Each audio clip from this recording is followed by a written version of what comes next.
Selamat siang, salam sejahtera bagi kita semua. Saya Afianti Arman, penulis, arsitek, dan ahli bidang kriya untuk Smesco Indonesia, akan memandu acara bincang-bincang siang ini tentang Future Fashion, Sustainable Fashion. Apa itu? Kita akan simak segera. Tapi sebelumnya saya akan perkenalkan tamu istimewa kita siang ini, Sadikin Gani. Selamat siang, Sadikin. Selamat siang. Sadikin Gani adalah tenaga ahli untuk Smesco di bidang fashion dan pendiri Satu-Satu Fashion Hub, sebuah ruang temu dan sarana belajar bagi para pelaku bisnis fashion. Misi Satu-Satu Fashion Hub adalah menjembatani kreativitas, bisnis, dan teknologi di bidang fashion dengan komitmen untuk memberi dukungan kepada startup, bisnis kecil dan menengah melalui program inkubasi, mentoring, dan penyelenggaraan berbagai kursus daring online dan offline dalam pengembangan kreativitas bisnis dan kapabilitas digital di bidang fashion. Sadikin Gani menghabiskan lebih dari 10 tahun sebagai peneliti antropologi dan 5 tahun sebagai sistem manajemen konten dan konsultan e-commerce. Dari situ beliau belajar untuk mengembangkan konsep yang kuat, menjaga ketekunan, dan menjaga kualitas dalam segala hal. Kembali ke topik kita, Future Fashion, Sustainable Fashion. Kita tahu bahwa dalam 2 dekade terakhir ini, industri fashion mengalami peningkatan yang pesat. Pabrik garmen dan manufaktur besar bertumbuhan di banyak negara, distribusi skala global terjadi, dan meningkatnya jumlah masyarakat kelas menengah sebagai konsumen telah memunculkan sebuah fenomena baru yang kita kenal dengan fast fashion. Implikasinya adalah sangat besar dampaknya pada ekonomi, tapi juga berakibat sangat buruk terhadap lingkungan hidup kita. Sejumlah penelitian mencatat bahwa industri pakaian dengan model seperti ini bahkan menyumbang emisi yang lebih besar ketimbang batu bara. Di tengah kondisi seperti ini, sejumlah perancang fashion mulai memikirkan alternatif dalam mendesain dan memproduksi pakaian dengan konsep yang berkelanjutan. Artinya mulai dari gaya, material, proses produksi, keseluruhannya menimbang etika alam maupun kemanusiaan. Dalam sesi ini kita akan berdiskusi lebih lanjut tentang apa itu fashion yang berkelanjutan atau sustainable fashion dan kenapa industri dan masyarakat harus meninggalkan fast fashion. Secara estetis, model dan gaya apa yang bisa kita kembangkan melalui fashion yang berkelanjutan ini. Untuk selanjutnya, saya akan persilahkan Pak Sadikin Gani untuk memulai paparannya, penjelasannya untuk teman-teman sekalian. Silakan. Oke, terima kasih Vivi. Selamat siang, selamat berjumpa dengan saya.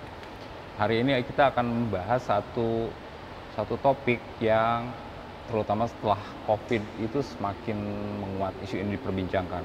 Walaupun kalau kita kembali melihat ke belakang, sebetulnya perhatian orang terhadap sustainability di industri fashion itu sudah berlangsung paling tidak 5-10 tahun yang lalu ya, terutama di kalangan internal industri fashion. Nah, menariknya adalah kalau kita mundur ke belakang, atau mungkin saya akan coba batasi dulu sebelum saya cerita sejarah sustainable fashion.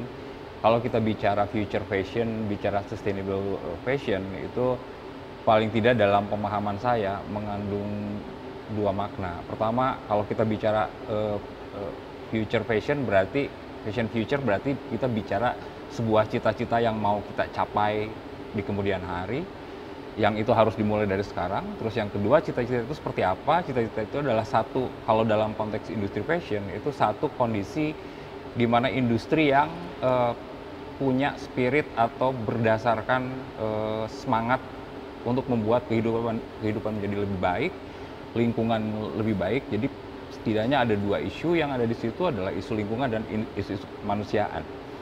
Nah, istilah sustainable fashion sendiri sebetulnya belum ada satu standar baku per definisi. Tapi semua sepakat bahwa industri fashion yang ada saat ini yang punya kecenderungan destruktif baik terhadap alam maupun terhadap manusia itu harus diubah.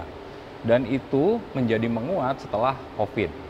Nah, gagasannya sendiri sebetulnya kalau kita bicara sustainable itu dimulai sebagai respon terhadap industrialisasi sebenarnya. Jadi kalau kita bicara pembangunan, bicara modernisasi, maka disitulah konteks kita bicara sustainable. Nah kemudian kalau dalam industri fashion, sebetulnya perhatian terhadap sustainability ini sudah dimulai terutama awalnya itu sebetulnya bukan oleh para pelaku industrinya sendiri, tapi lebih banyak disuarakan oleh aktivis, terutama aktivis lingkungan dan aktivis kemanusiaan, organisasi buruh, kemudian organisasi yang punya perhatian terhadap masalah pencemaran itu. Nah menariknya sejak 2013 saat itu terjadi satu tragedi di Bangladesh, hancurnya satu gedung tempat garment, itu telah memicu para pelaku industri sendiri untuk melihat, untuk membuat satu semacam konseptualisasi baru tentang industri fashion. Jadi ini kita punya persoalan besar yang ini bukan lagi persoalan yang tidak bisa dilewati begitu saja, terutama setelah Rana Plaza. Nah, kemudian dari situlah mulai muncul inisiatif terutama dari lingkaran industri fashion untuk mengkampanyekan satu perubahan industri yang lebih manusiawi dan ramah lingkungan. Salah satu gerakan yang menurut saya cukup besar itu Fashion Revolution, lahir sebagai respon terhadap tragedi Rana Plaza. Dan kemudian menyusul berikutnya adalah yang menarik adalah ada komitmen dari brand-brand global, brand-brand besar yang selama ini banyak dikritik punya persoalan lingkungan, punya persoalan kemanusiaan, untuk menandatangani satu komitmen bahwa mereka bersepakat bahwa ke depan industri harus lebih manusiawi dan ramah lingkungan. Nah, pertanyaannya apa yang kemudian harus diubah? Nah, kalau kita bicara sustainable dalam fashion, setidaknya ada 3 hal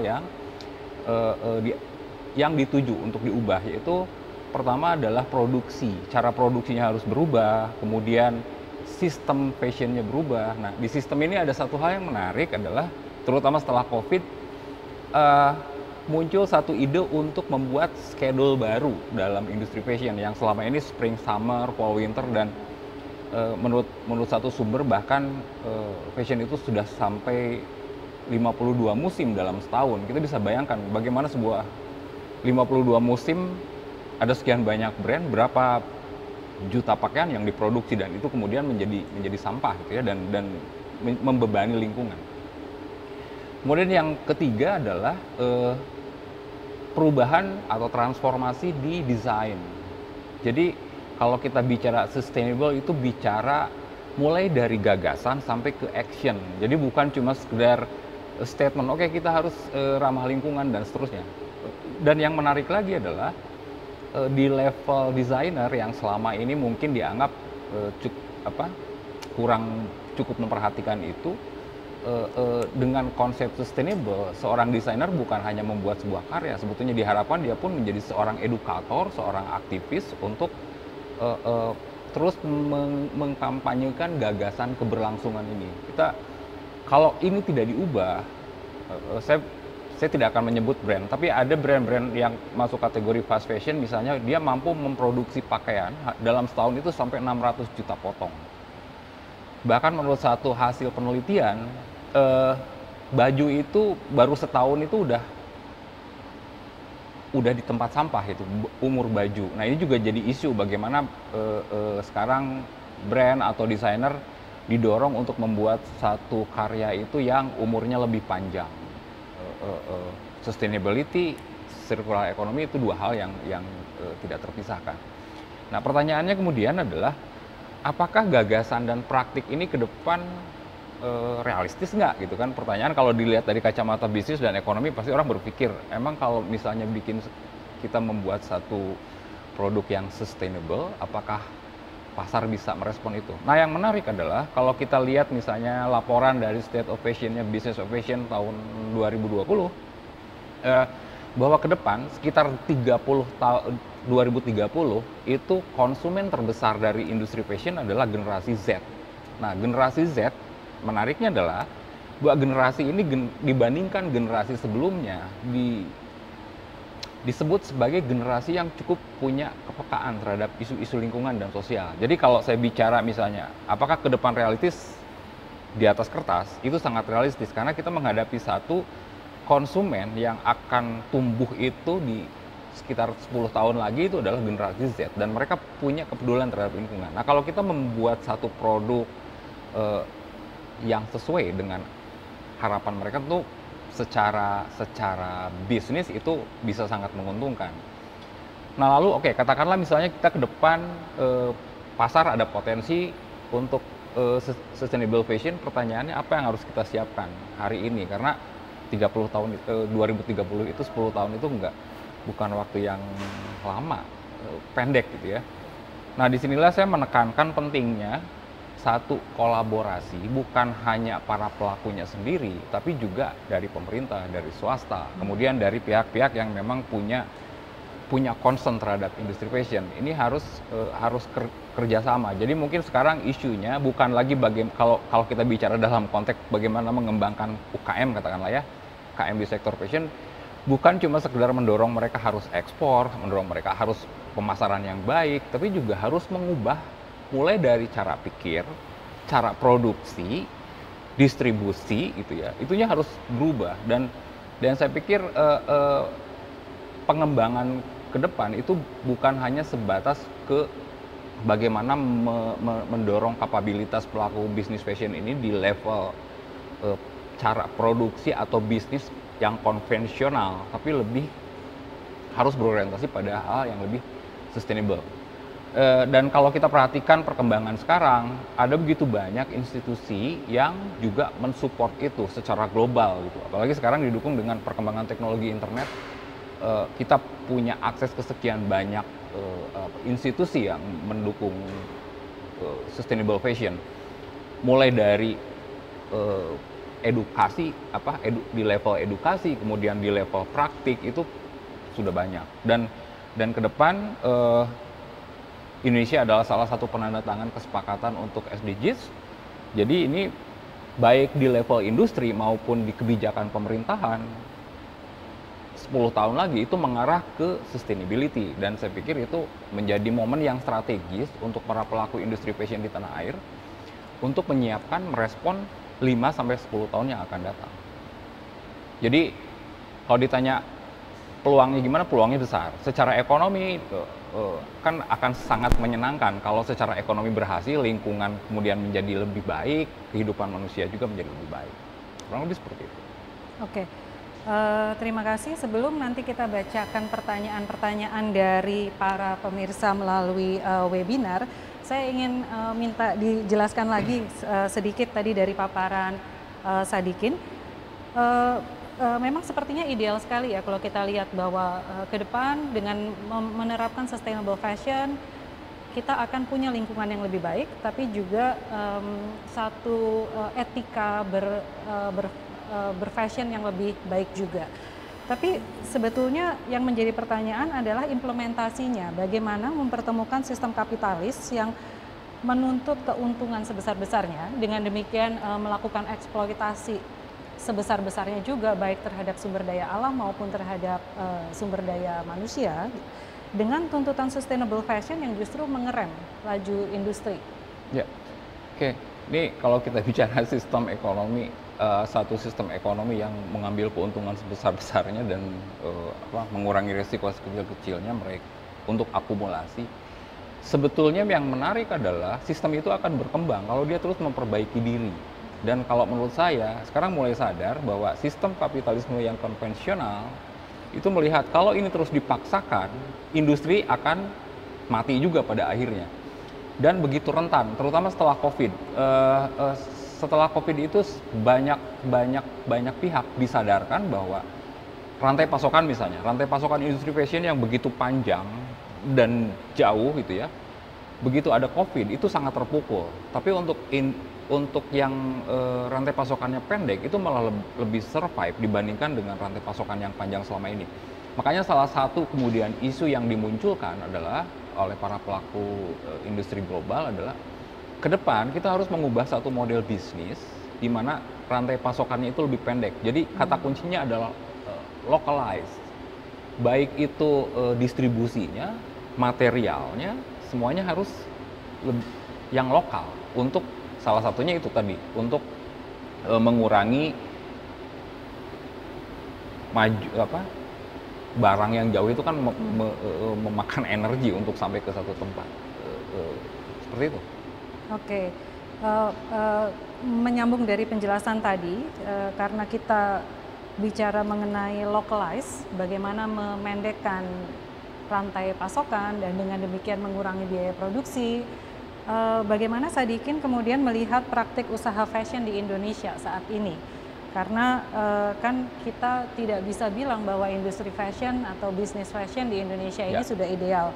Apa yang masih timpang dalam keseluruhan ekosistem fashion yang ada, dan bagaimana itu bisa diatasi kalau misalnya kita memang punya ideal untuk mencapai sustainable fashion di masa depan? Oke. Kalau kita bicara konteks Indonesia, saya harus jujur ya bahwa kita sebetulnya sebelum masuk ke mengubah sistem dari satu sistem sistem fashion yang berlaku selama ini, sebetulnya kita masih punya persoalan dasar yang harus mundur ke belakang. Jadi ini yang sering saya sebut bahwa kita ini Indonesia ini, kalau kita bicara industri fashion Indonesia, kita sedang belajar berjalan sekaligus harus ikut kompetisi maraton gitu ya.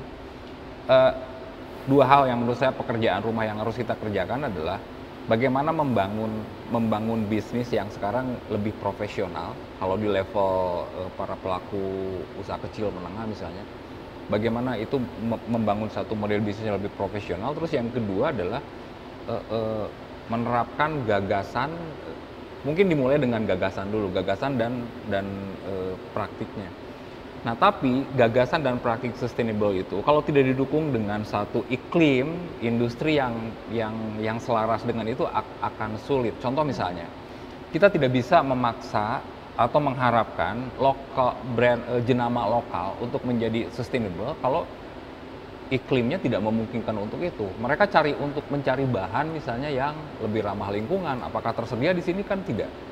Jadi kalau saya bicara institusi nih, di institusi negara mungkin Kementerian UKM dan Koperasi, Perindustrian, kemudian Kemenparekraf, mau tidak mau harus merumuskan satu kerja bersama gitu, nggak bisa kerja masing-masing. Katakanlah misalnya cita-citanya bagaimana kita membangun satu fashion masa depan Indonesia itu seperti apa yang harus disiapkan. Nah, menurut saya paling tidak ketiga lembaga negara tadi itu harus merumuskan satu proyek bersama untuk menyusun itu. Karena kalau misalnya yang dilakukan masing-masing akan sulit, dan gagasan sustainable baru bisa terwujud kalau semua stakeholder yang terkait dengan itu bisa mendukung, nggak bisa masing-masing. Dan kita tidak bisa mengharapkan itu terjadi diserahkan pada UKM, nggak mungkin terjadi karena perubahan regulasi itu juga terjadi. Kalau kita mau mewujudkan satu fashion yang berkelanjutan, regulasinya juga harus diatur. Dan menurut saya itu menjadi tanggung jawab pemerintah, karena pemerintah kita sudah sepakat untuk menandatangani SDGs, yang salah satunya adalah tentu di industri fashion. Berarti semacam dibutuhkan satu roadmap yang cukup komprehensif, mulai dari hulu ke hilir untuk bisa mewujudkan future fashion yang sustainable, kurang lebih seperti itu ya. Oke, bicara tentang fashion designer yang harus bisa menjadi edukator sebagai salah satu stakeholder di dalam ekosistem tadi, langkah apa kurang lebih yang harus diambil? Karena kan fashion designer ini adalah mungkin salah satu unsur yang kecil dalam keseluruhan ekosistem, tapi juga yang akan punya pengaruh cukup besar karena dia mempengaruhi tren. Ya. Oke.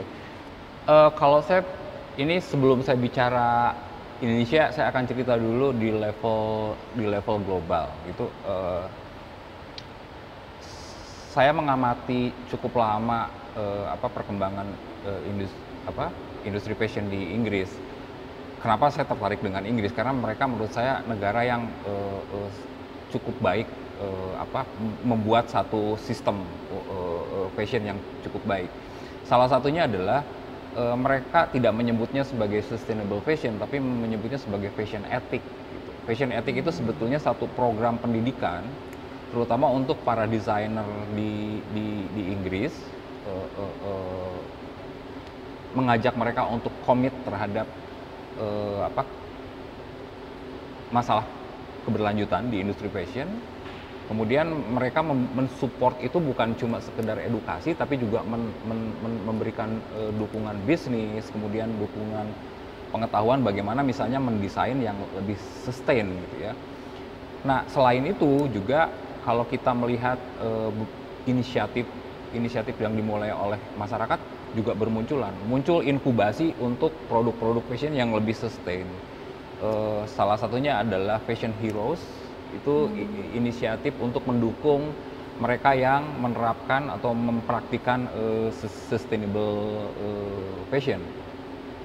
Nah di Indonesia saya pikir kalau bicara di Indonesia, bicara bagaimana membangun satu katakanlah desainer yang berbasis keberlanjutan, menurut saya apa yang dilakukan oleh Smesco cukup bagus dengan membuat Smesco Campus gitu ya. Itu salah satu yang menurut saya cukup strategis. Jadi kalau boleh saya mengusulkan untuk Smesco atau untuk yang lain pun gitu ya, kita jangan cuma fokus bagaimana kita jualan, tapi bagaimana kita jualan untuk sesuatu menjadi yang lebih baik gitu.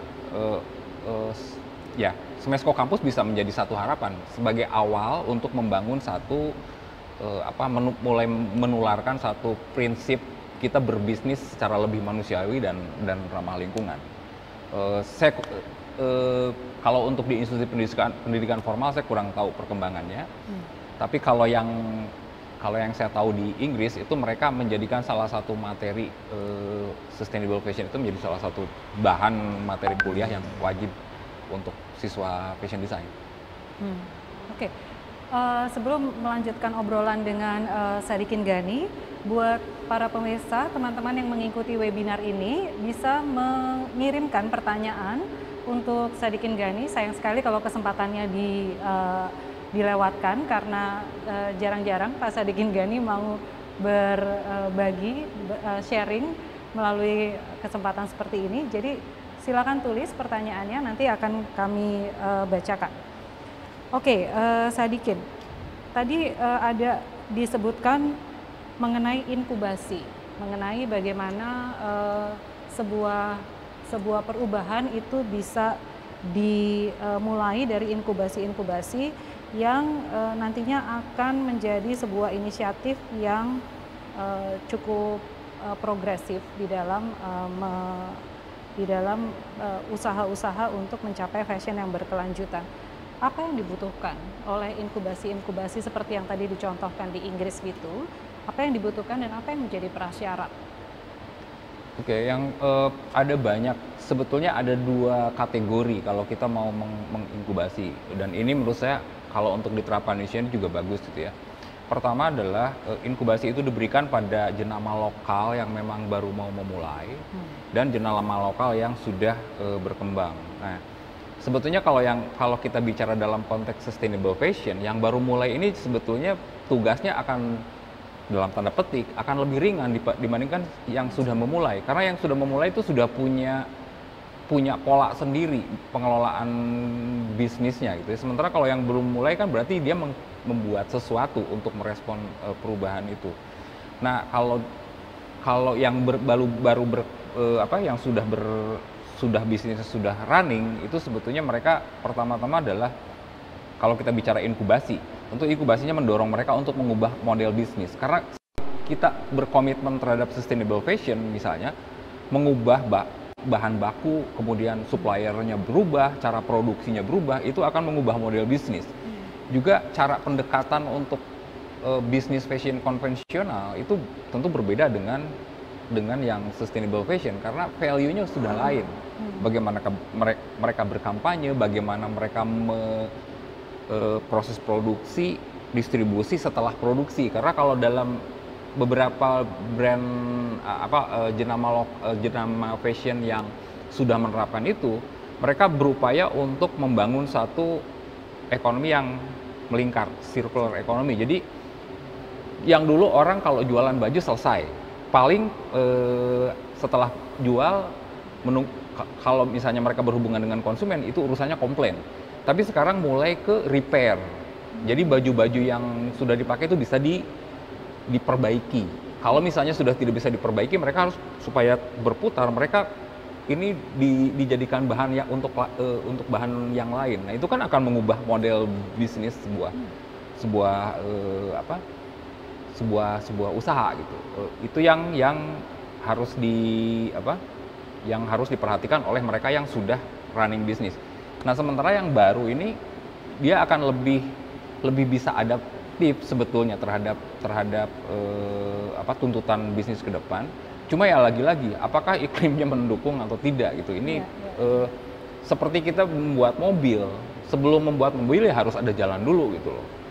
Kalau mobil ada, nggak ada jalan, nggak bisa. Begitupun di fashion, kalau kita membangun sustainable fashion, berarti infrastruktur sistem iklim usahanya itu sudah ada. Regulasi yang mendukung itu sudah ada. Bagaimana kita misalnya menentukan mana yang benar-benar sustain, mana yang cuma claim marketing gitu, mana yang menerapkan traceability, mana yang tidak. Nah, itu berbeda. Dan harus mengubah mindset.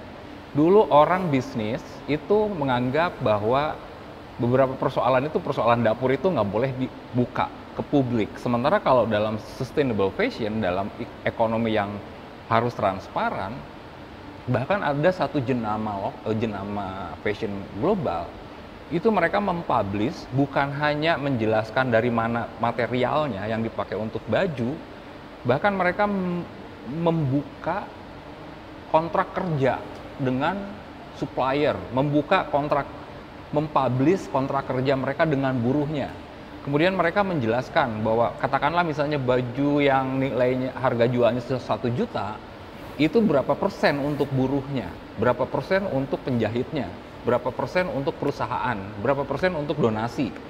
Itu transparan dan itu menjadi nilai baru. Ini kan sebetulnya kalau kita bicara dalam sistem ekonomi tertutup, ini kok melawan kecenderungan. Tapi menurut saya justru itu adalah peluang yang baru gitu, yang memungkinkan sistem ekonomi tetap berjalan. Entah itu kapitalis atau kapitalis yang manusiawi atau apapun gitu ya. Ya, pendekatan itu, model bisnis seperti itu justru yang memutar roda ekonomi yang ada sekarang. Dan ke depan itu jumlahnya akan menjadi semakin banyak. Apalagi sekarang konsumen sudah tidak cukup hanya dapat informasi di label baju itu kan suka ada keterangan bahannya apa, diproduksi di mana, made in. Jadi nggak selesai di made in, tapi siapa yang membuatnya. Kemudian di mana itu dibuat. Kemudian bahannya itu datang dari mana. Apa yang dibuat. Nah, jadi karena apa? Karena kalau kita bicara sustainable fashion itu bicara dari mulai pertanian kapas sampai baju itu ada di lemari kita. Bahkan setelah dipakai ini mau kemana gitu. Karena sampahnya begitu besar. Industri fashion ini sampah di hulu, sampah ketika produksi, sampah ketika pencemaran ketika menanam kapas pakai insektisida, sampai ke baju itu setelah kita pakai gitu. Panjang sekali. Menarik sekali, menarik sekali. Saya langsung mencatat beberapa hal yang ingin saya minta Sadikin untuk jelaskan lebih lanjut.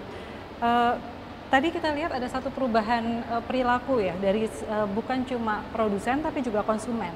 Yang tadinya kita beli pakai buang gitu ya.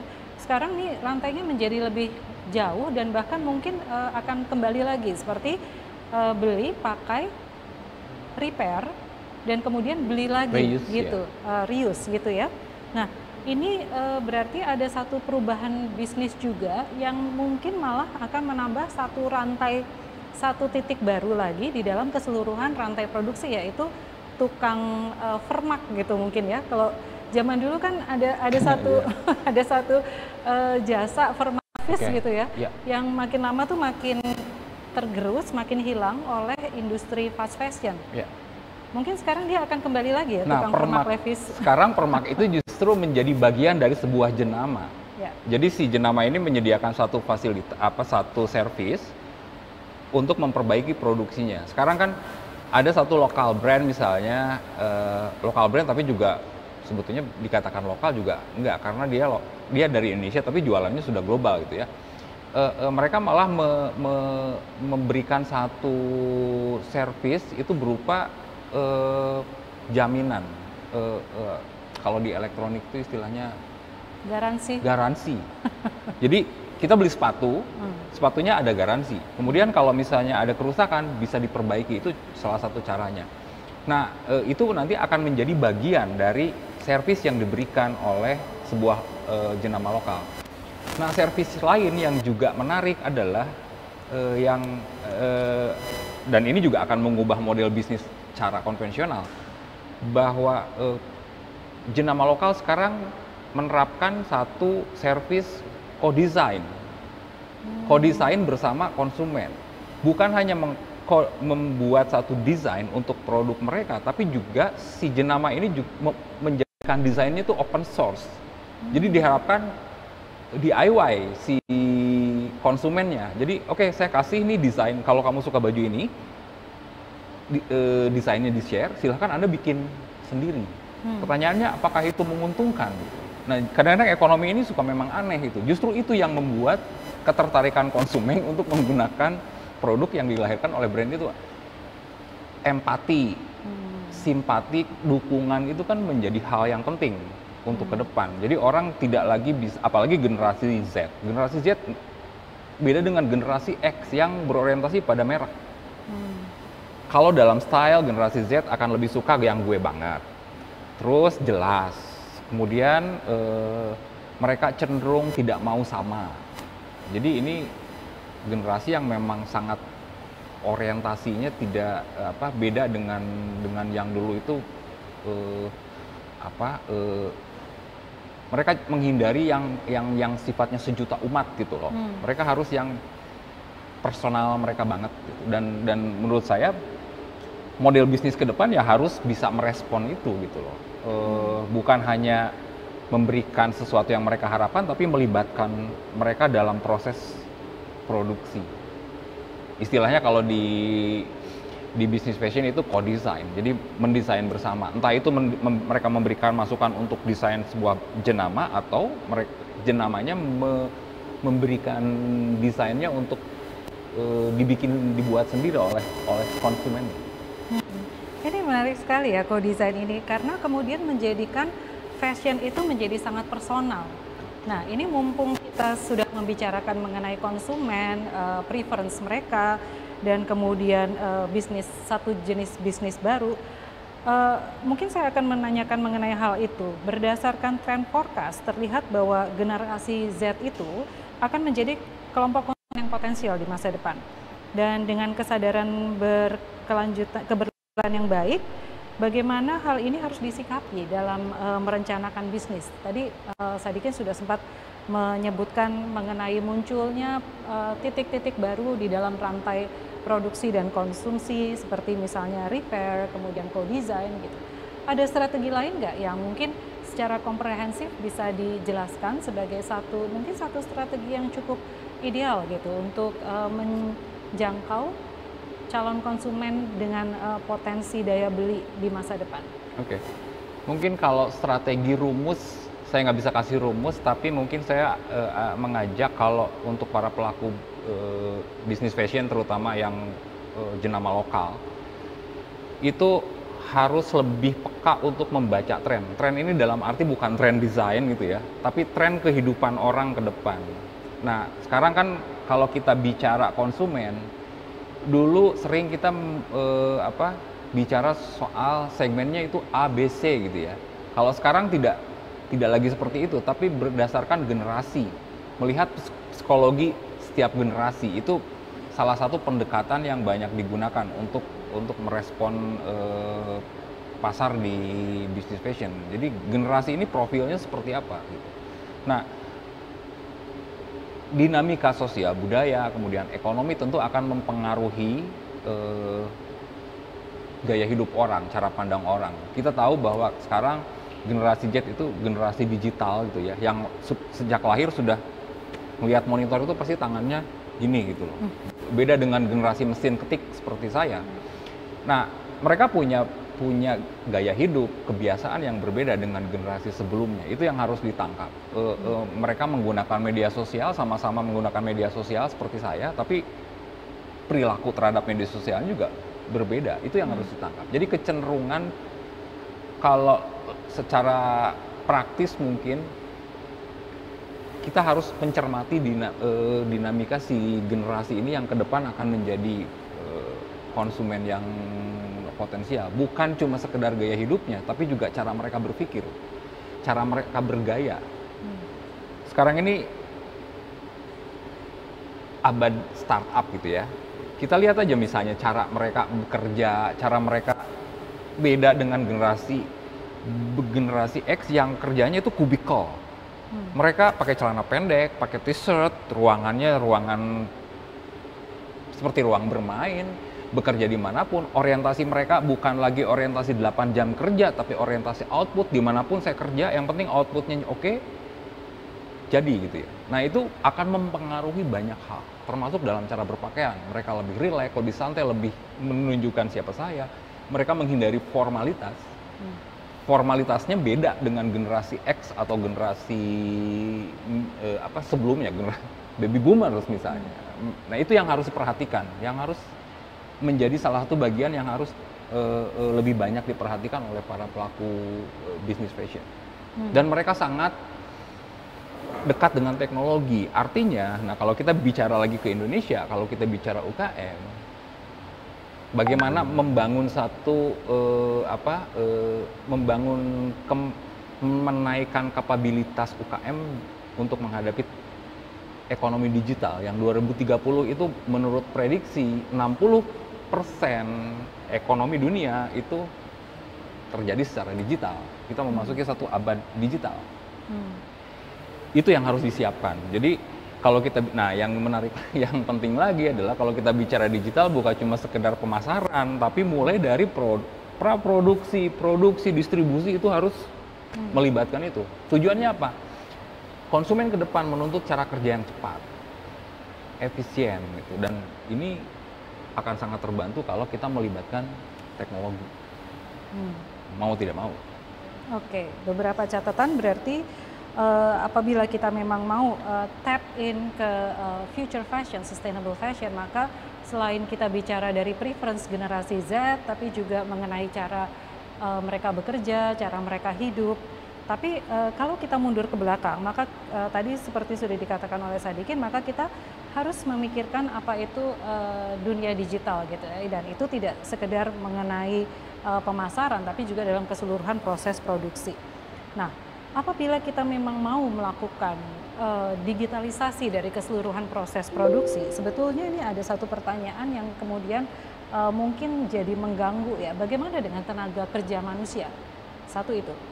Sekarang ini kan kita tahu bahwa di dunia fashion, tenaga kerja itu adalah satu unsur yang paling dieksploitasi, betul kan? Nah, apabila kita menggantikan tenaga manusia dengan mesin, katakanlah, atau dengan teknologi, maka itu berarti di satu sisi tidak akan ada lagi eksploitasi terhadap manusia, tapi di sisi lain itu menutup peluang kerja untuk sedemikian banyak tenaga kerja yang ada, gitu, apalagi di Indonesia, gitu. Nah, bagaimana mengatasi hal-hal seperti itu? Oke. Kalau saya sendiri pelibatan teknologi, mungkin ada beberapa orang yang berpikir sangat skeptis. Begitu semuanya diganti robot, diganti mesin, manusia menjadi bersaing dengan mesin gitu. Tapi kalau kita balik lagi ke ekonomi sirkular, kalau kita mau menerapkan itu, sebetulnya ada banyak peluang pekerjaan yang akan tetap membutuhkan tangan manusia. Contoh, tadi seperti saya bilang, kalau dulu jenama fashion cuma mikirin bagaimana jual baju, tapi mereka juga harus siap kalau lihat kecenderungan sekarang mereka servis gitu ya, artinya itu membutuhkan tenaga kerja. Dan kemudian juga harus diperhatikan, walaupun kita bicara sustainable, bukan berarti kemudian bicara teknologi bukan berarti peran manusia hilang sepenuhnya. Karena apa? Karena ada satu wilayah pekerjaan yang diganti teknologi, ada satu pekerjaan yang justru dulu tidak ada, membutuhkan tenaga kerja manusia baru. Nah, disinilah menurut saya regulasi akan harus mengatur perubahan ini. Apa harus ada regulasi yang mengatur perubahan ini? Contohnya misalnya kalau kita bicara mundur ke era misalnya haute couture di Paris, mereka selalu membuat satu aturan bahwa satu brand itu harus punya tenaga kerja sekian banyak. Dan itu diatur resmi. Bukan tidak mungkin aturan semacam itu juga diterapkan untuk satu bisnis tertentu. Ada keharusan untuk membuka peluang pekerjaan, dan menurut saya model bisnis itu bisa sebetulnya dirancang untuk itu. Artinya kalau bicara regulasi misalnya, oke, sekarang zaman teknologi, kamu boleh melibatkan teknologi, tapi prosentase dengan pekerjaannya berapa persen? Contoh itu sudah terjadi ketika kemarin di Amerika terjadi soal rasisme. Kemudian kan si FDA dan British Fashion Council itu mengeluarkan satu aturan bahwa satu jenama fashion itu harus merepresentasikan sekian banyak orang dengan berbagai ras. Nggak boleh kulit putih aja. Dan tidak ada pembatasan untuk kulit yang non kulit putih untuk duduk di level-level tertinggi. Dan itu ada regulasinya. Bukan mungkin kalau kita mau mengatur supaya jangan terlalu banyak melibatkan keberadaan teknologi menyingkirkan peran manusia, bisa diatur regulasi itu berapa persen yang diambil alih oleh teknologi, berapa persen yang diambil alih oleh yang tetap dikerjakan oleh manusia. Dan itu dengan adanya transparansi sangat memungkinkan untuk kita melihat traceability-nya dan sebagainya. Nah, regulasi akan membantu perusahaan-perusahaan untuk bisa menjadi jujur mengenai proses produksi gitu ya. Jadi sebetulnya dibutuhkan di dalam ethical fashion ini, kalau tadi sempat disebutkan bahwa kalau di London namanya bukan sustainable fashion ya, tapi ethical fashion ya. Jadi ethical fashion ini sebetulnya tidak hanya bisa dilihat dari perspektif konsumen, tapi justru fokusnya adalah di produsen sebetulnya, meskipun konsumen punya peranan yang penting untuk bisa mendorong produsen melakukan ethical fashion. Nah, inisiatif-inisiatif apa yang bisa menjadi contoh bagaimana konsumen ini bisa mendorong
bicaranya bukan membuat rescheduling season, tapi stop fashion week gitu loh. Jadi itu yang garis yang lebih keras. Nah, tapi menariknya baik di garis keras maupun di garis yang halus itu ada banyak pelaku industri sendiri yang terlibat di situ untuk mendorong itu. Dan kalau kita lihat kecenderungan ke depan bahwa kita menghadapi satu abad yang disebut dengan abad consumer, di mana peran konsumen itu begitu besar, tapi tentu berbeda dengan pemahaman kita bahwa konsumen itu adalah raja gitu ya, pelanggan itu adalah raja. Nah, kalau beda dengan konsep pelanggan itu adalah raja, yang sekarang bahwa abad sekarang itu jenama fashion itu harus memperhatikan konsumen dalam arti bagaimana mereka membuat bukan hanya produk yang baik, tapi juga pengalaman yang baik. Salah satu pengalaman yang baik adalah konsumen tahu persis barang yang dibeli, dari mana asalnya, apakah barang ini dalam arti baik bukan hanya enak dipakai, tapi juga cukup memperhatikan tadi isu-isu sosial, isu lingkungan, karena konsumen di era seperti sekarang itu sangat mudah mendapatkan informasi apapun gitu ya. Nah, cuma lagi-lagi bahwa kalau kita bicara konsumen yang kritis, ya kita harus mengakui bahwa sampai saat ini baru menengah ke atas yang punya kesadaran itu. Sebetulnya katakanlah generasi Z, ada satu studi di Eropa, generasi Z itu punya lebih peka terhadap isu-isu lingkungan dan sosial. Tapi ketika ditanya, kamu sekarang beli baju apakah yang sustain gitu? Enggak. Karena apa? Karena mahal. Jadi daya beli mereka belum ada untuk itu gitu. Kesadarannya sudah ada. Nah, tarik-tarikannya di situ. Beberapa literatur menyebutkan bahwa salah satu model bisnis yang harus dibangun adalah bagaimana kamu memproduksi fashion yang sustainable, tapi dengan harga yang juga bisa diakses oleh banyak orang gitu. Nah, ini tantangannya. Model bisnisnya seperti apa itu sangat tergantung dari banyak hal. Contoh, kalau kita nyari yang sustainable misalnya, harus tempatnya jauh, ya mahal. Tapi kalau itu diproduksi secara lokal, itu akan menjadi lebih murah. Dan menurut saya Indonesia ini sumber daya alamnya begitu banyak. Kalau dulu kita ke tambang, sekarang tanaman untuk fashion. Jadi kampus kebun Smesco itu menurut saya satu titik poin untuk memulai itu. Ya. Itu masa depan kita yang kita mungkin bisa bilang emas hijau ya. Oke, ini ada satu pertanyaan menarik nih terkait dengan tadi digital marketing ya, atau penjualan melalui platform digital. Berhubungan dengan fashion, dengan sistem online selling, apakah sudah ada kiat menggantikan pengalaman dan kebiasaan untuk mencoba ukuran secara fisik? Demikian juga untuk mendapatkan pengalaman terkait bahan atau material di produk yang dibeli. Teknologi sekarang sudah berkembang, jadi orang sudah bisa fitting lewat monitor. Ada satu aplikasi yang kacamata bahkan bisa menyesuaikan dengan muka kita. Teknologi artificial, kecerdasan buatan itu bisa dipakai untuk banyak hal. Jadi kalau kita bicara soal, dulu kan orang kalau bicara e-commerce, bagaimana saya membeli produk yang nggak bisa saya sentuh, bagaimana saya mencoba gitu. Teknologi sekarang sudah berkembang, bahkan sekarang sudah bisa ada satu platform yang bisa mengukur badan gitu, yang lebih pas gitu. Jadi, nah ke depan juga akan lebih customize untuk produk, karena badan orang itu sangat unik. Kalau dulu kita bicara dalam sejarah industri fashion, bicara haute couture itu adalah fitting, kelebihannya karena semuanya orang harus diukur kembali, beda dengan produk massal. Sekarang dengan teknologi itu bisa diterapkan untuk konsumen yang banyak. Nah, tapi balik lagi, kalau kita menerapkan itu, model bisnisnya juga harus berubah. Karena apa? Karena kita tidak bisa memproduksi massal seperti yang konvensional, pukul rata ukuran gitu ya.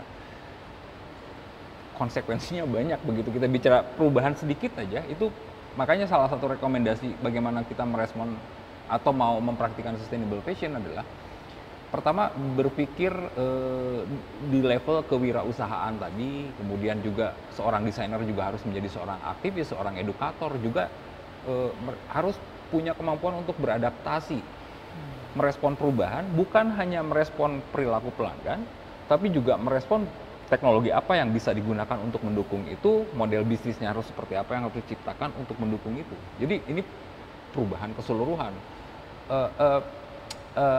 Kita tidak bisa bilang bahwa oke, saya sustainable hanya bicara karena baju saya pewarna alam. Kainnya dari mana? Nah, itu juga pertanyaan kan. Dan pewarna alam itu bukan tidak selalu sustain loh, itu juga punya limbah. Bagaimana mengolah limbahnya? Artinya dia harus punya pengetahuan bagaimana pengolahan limbah, ada teknologi yang dilibatkan di situ. Jadi ini pekerjaan besar sebetulnya, tapi kalau saya sih optimis. Kenapa optimis? Karena ekonomi itu selalu bicara permintaan dan penawaran. Ya. Kalau ada permintaan itu seperti COVID. Dulu orang ngapain saya pakai e-commerce? Ngapain saya masuk marketplace? Saya sudah happy punya toko, kena COVID. Nggak harus dikasih pelajaran bagaimana jualan di e-commerce, dipaksa jualan juga. Ya. Tapi COVID ini menjadi momentum yang menurut saya baik, karena itu mengakselerasi sesuatu yang di depan itu harus dihadapi oleh para pelaku bisnis. Saya tidak tahu apakah kalau tidak ada COVID, mereka yang dulunya nggak jualan di marketplace, sekarang jualan di marketplace, belum tentu juga. Tapi ya, ada COVID, kita menghadapi satu era ekonomi digital, ya paling tidak terlalu terlambat lah untuk merespon itu karena ada COVID gitu. Ya, ya. Terima kasih sekali Pak Sadikin. Memang akhirnya waktu juga yang memisahkan kita, tapi dari paparan Pak Sadikin tadi kita tahu bahwa meskipun sustainable fashion untuk masa depan ini satu pekerjaan besar dan satu membutuhkan waktu yang sangat cukup panjang untuk mencapainya, tapi dengan nature dari ekonomi yang memang selalu harus beradaptasi terhadap situasi, kondisi, dan terutama permintaan dari konsumen, maka kita bisa optimis ya untuk menatap masa depan begitu ya.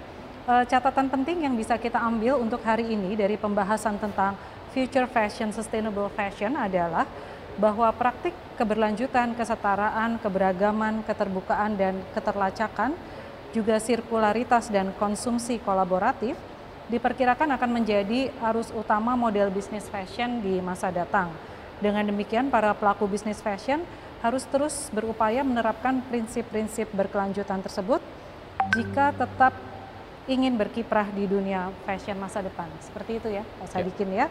Oke, terima kasih telah bersama kami selama 1 jam ini, dan terima kasih juga Sadikin Ghani untuk wawasannya yang sangat mencerahkan.